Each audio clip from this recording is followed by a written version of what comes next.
I'm chasing you down. Thank you, thank you.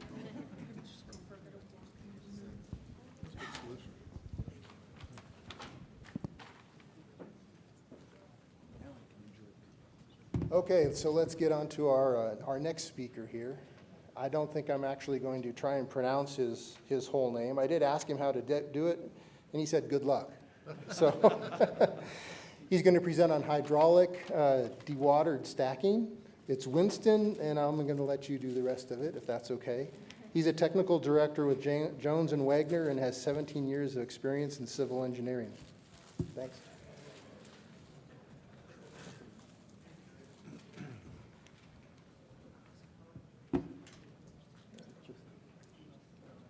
Okay. All right. Thank you. It's really a privilege and an honor to be before you and present this paper on work that we undertook where we were trying to motivate the conversion of a conventionally designed tailings facility into a hydraulic dewatered stack facility. Sorry, I'm struggling to see my monitor here. Thank you. Thank you. Okay, there it is. It's showing up now. Okay. I'm the presenting author, Winston Mumalo from Jones & Wagner, based in South Africa, Johannesburg. And I think my co-authors, I've seen them around, Phil Newman and Andrea Lopez, who are from Anglo-American, based in the UK and Chile, respectively.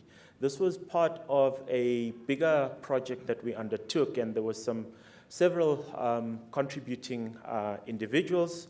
Musedi, Pierre van der Berg, who's sitting over there, who was the project director, and then Altus, Rahul, and Paul Palm, who assisted with some of the numerical modeling as well as the number crunching. The work that we've undertaken is part of an Anglo-American HDS work group. There's various studies that are being undertaken by this work group where we are looking at material characterization as well as simulation of expected drainage behavior in the laboratory. There is some field scale trials to characterize the drainage behavior and to verify the laboratory test results that are being undertaken. Some of the papers will be presented at this conference.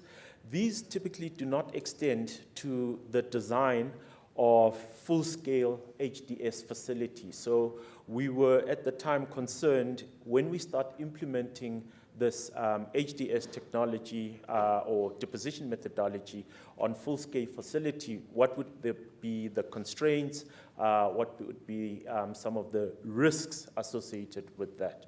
And this is where the study contributed to our knowledge base. We were able to also assess appropriate spacing for these CPR sand berm columns that we use, as well as also to some degree evaluate the water recovery performance, specifically in this case of platinum CPR sand configurations under high inflow rates.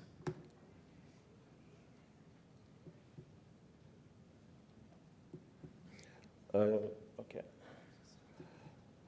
Sorry, what I'm seeing here is a bit different.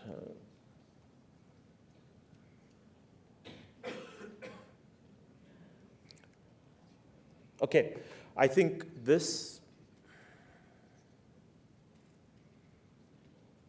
okay, this slide, I'll quickly glance through it.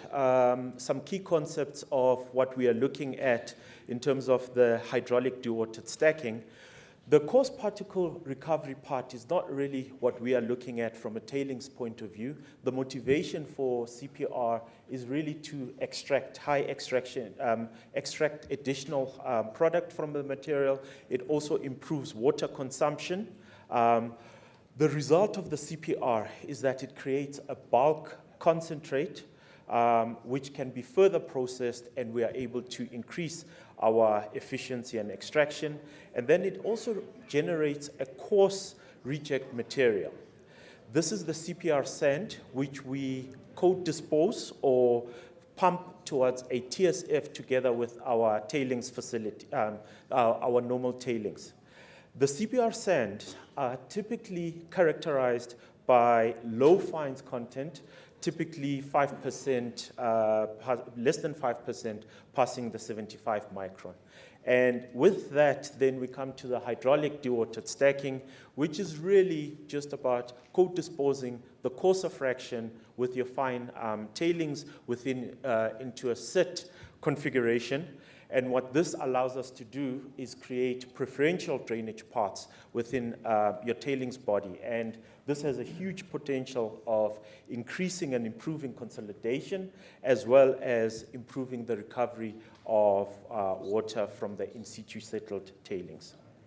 Okay, the facility that we are looking at is Blinkwater 2.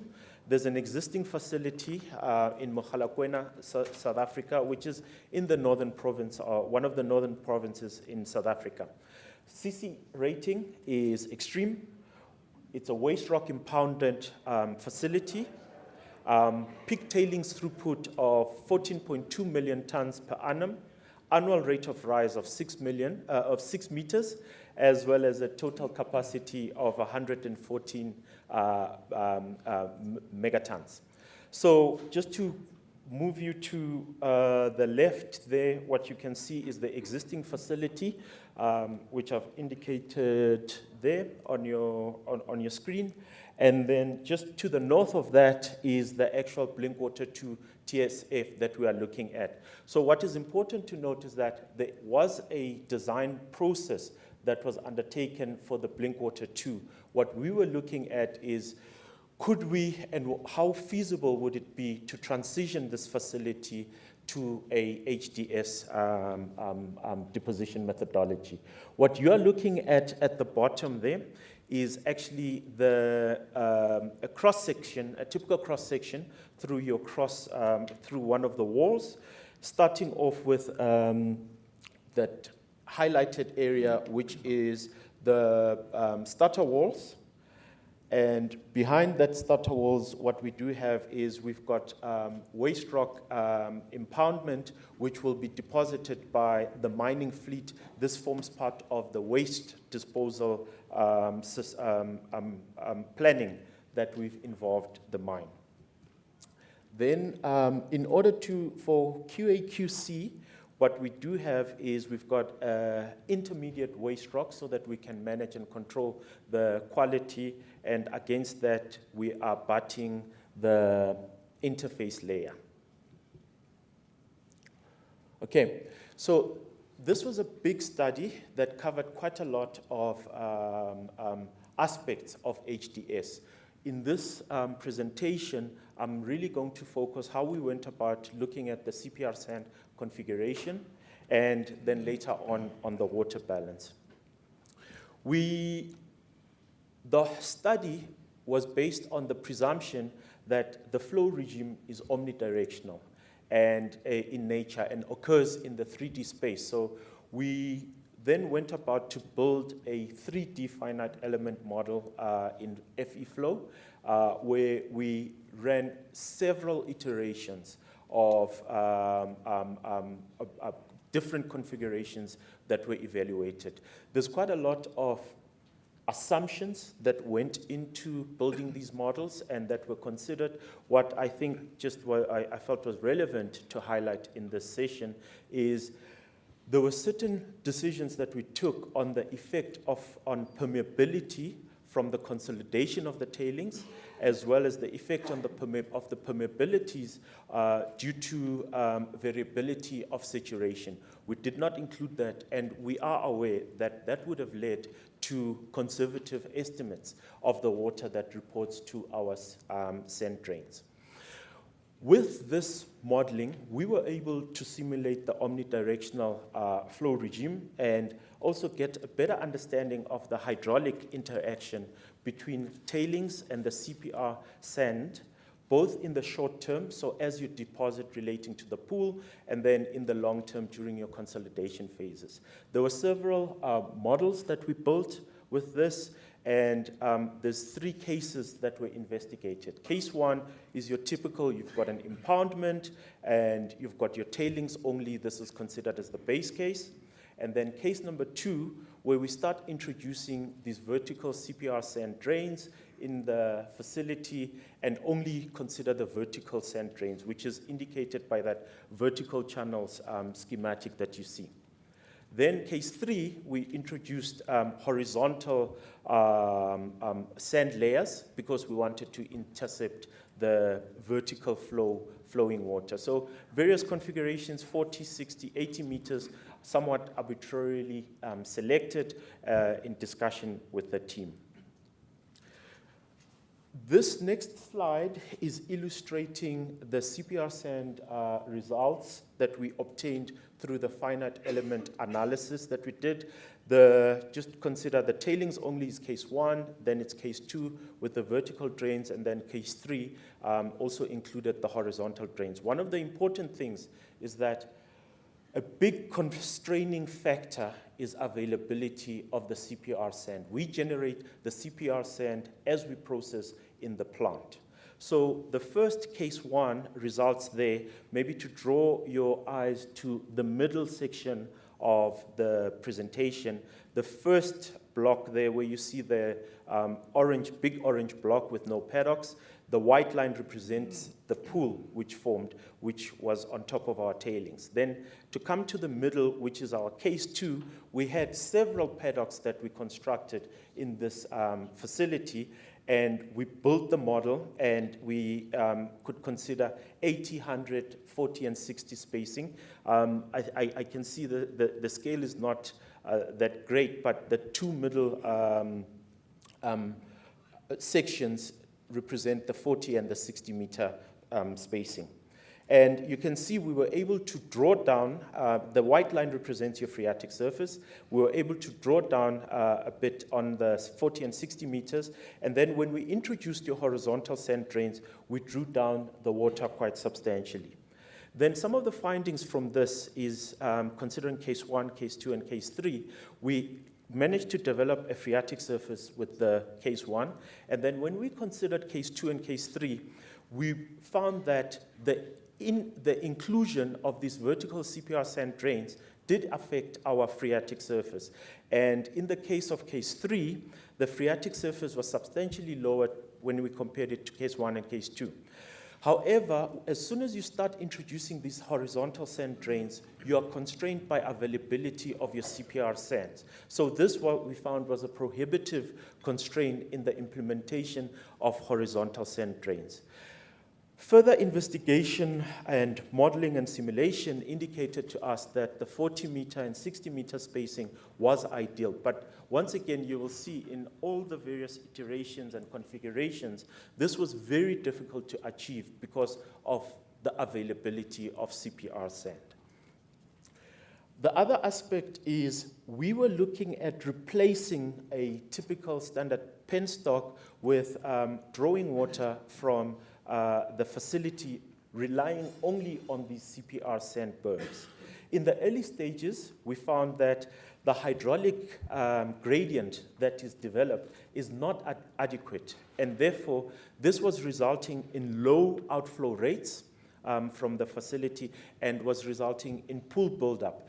And that has a substantial risk of overflowing between the paddocks. And therefore, with this study, we are still recommending, even despite implementing HDS, you still require a penstock outlet to assist with stormwater management, as well as to prevent, to allow you to decant your facility in the early stages.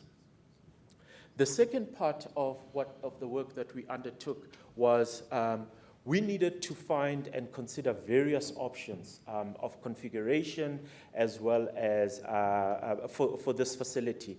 And we then went about to do an options selection. So the water balance that I'm going to discuss is really an input into the options analysis that we undertook and was one of the factors that were considered.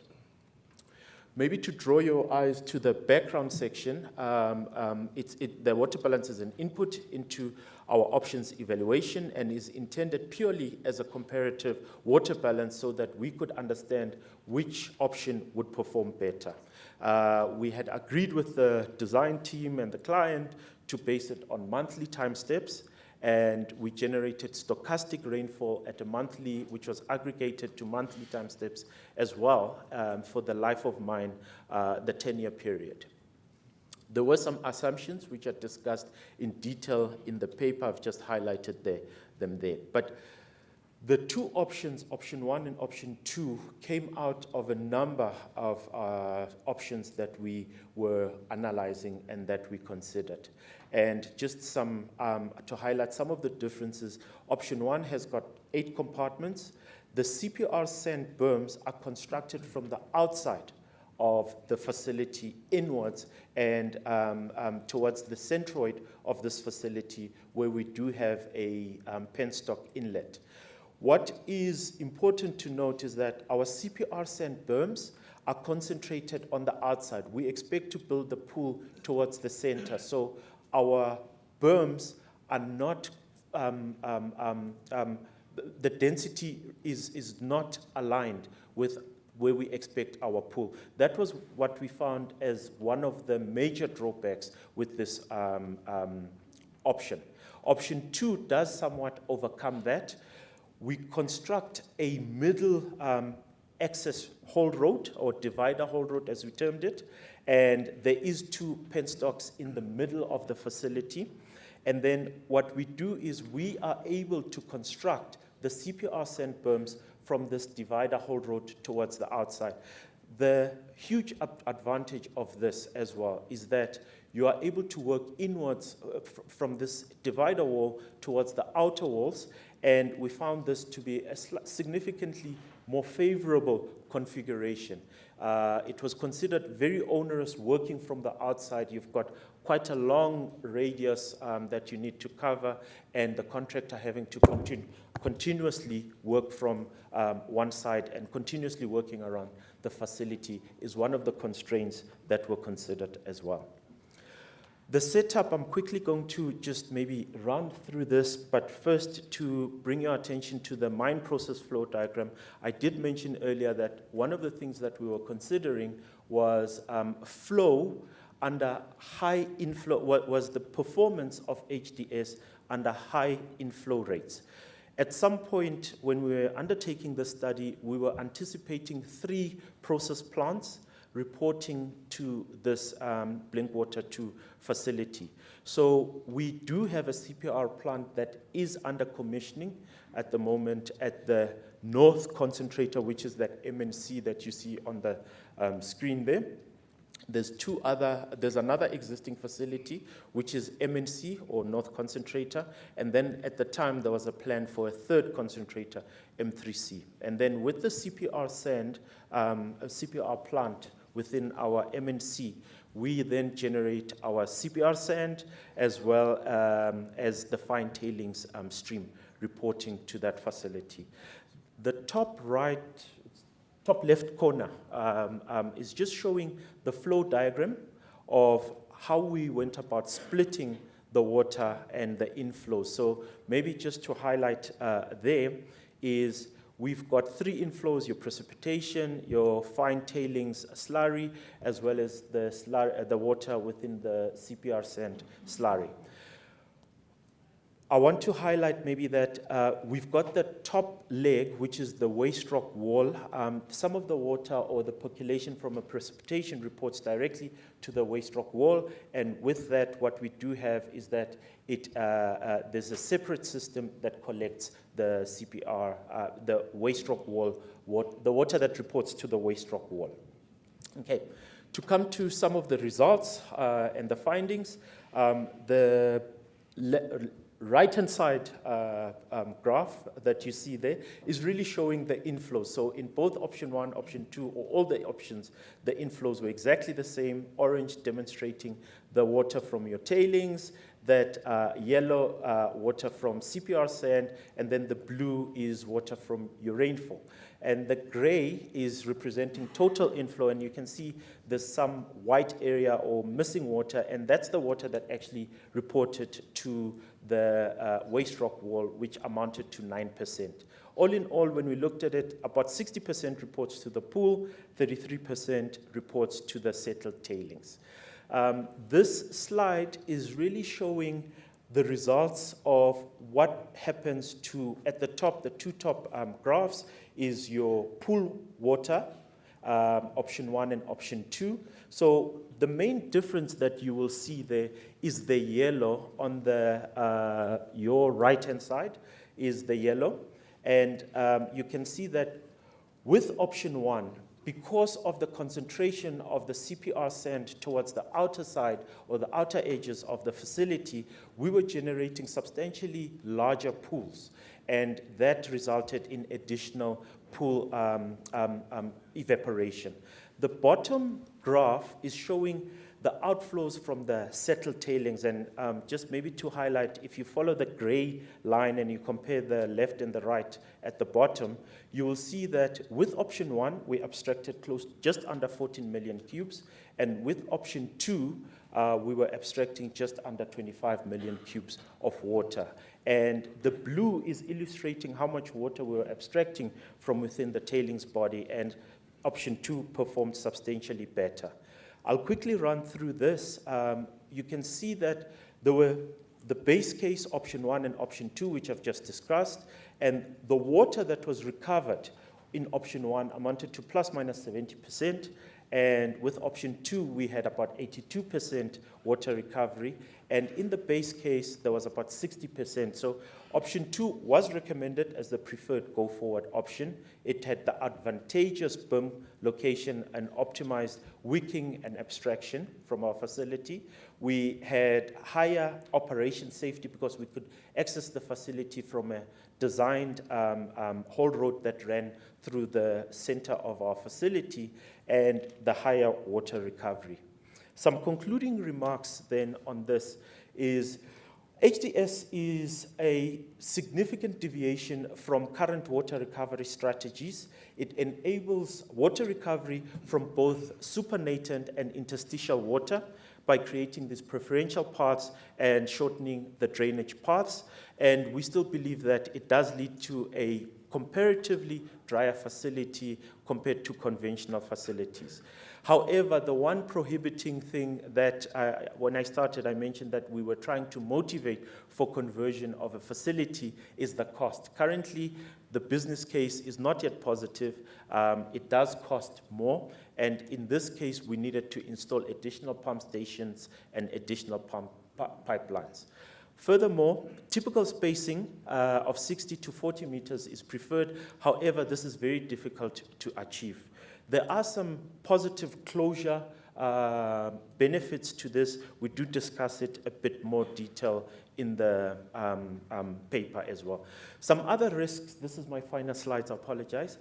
Some final risks that I want to highlight as well on this is we do expect that over time there might be some blanketing effect on this where we reduce the efficiency of the CPR sand berms and as well as the infiltration rate over time.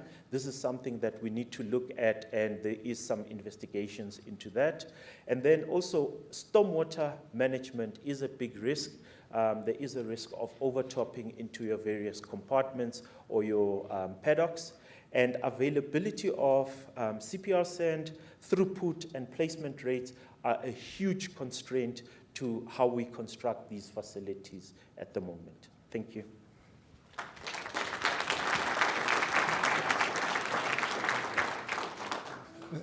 Thanks, Winston. You did a good job going long enough. We can't ask you any questions.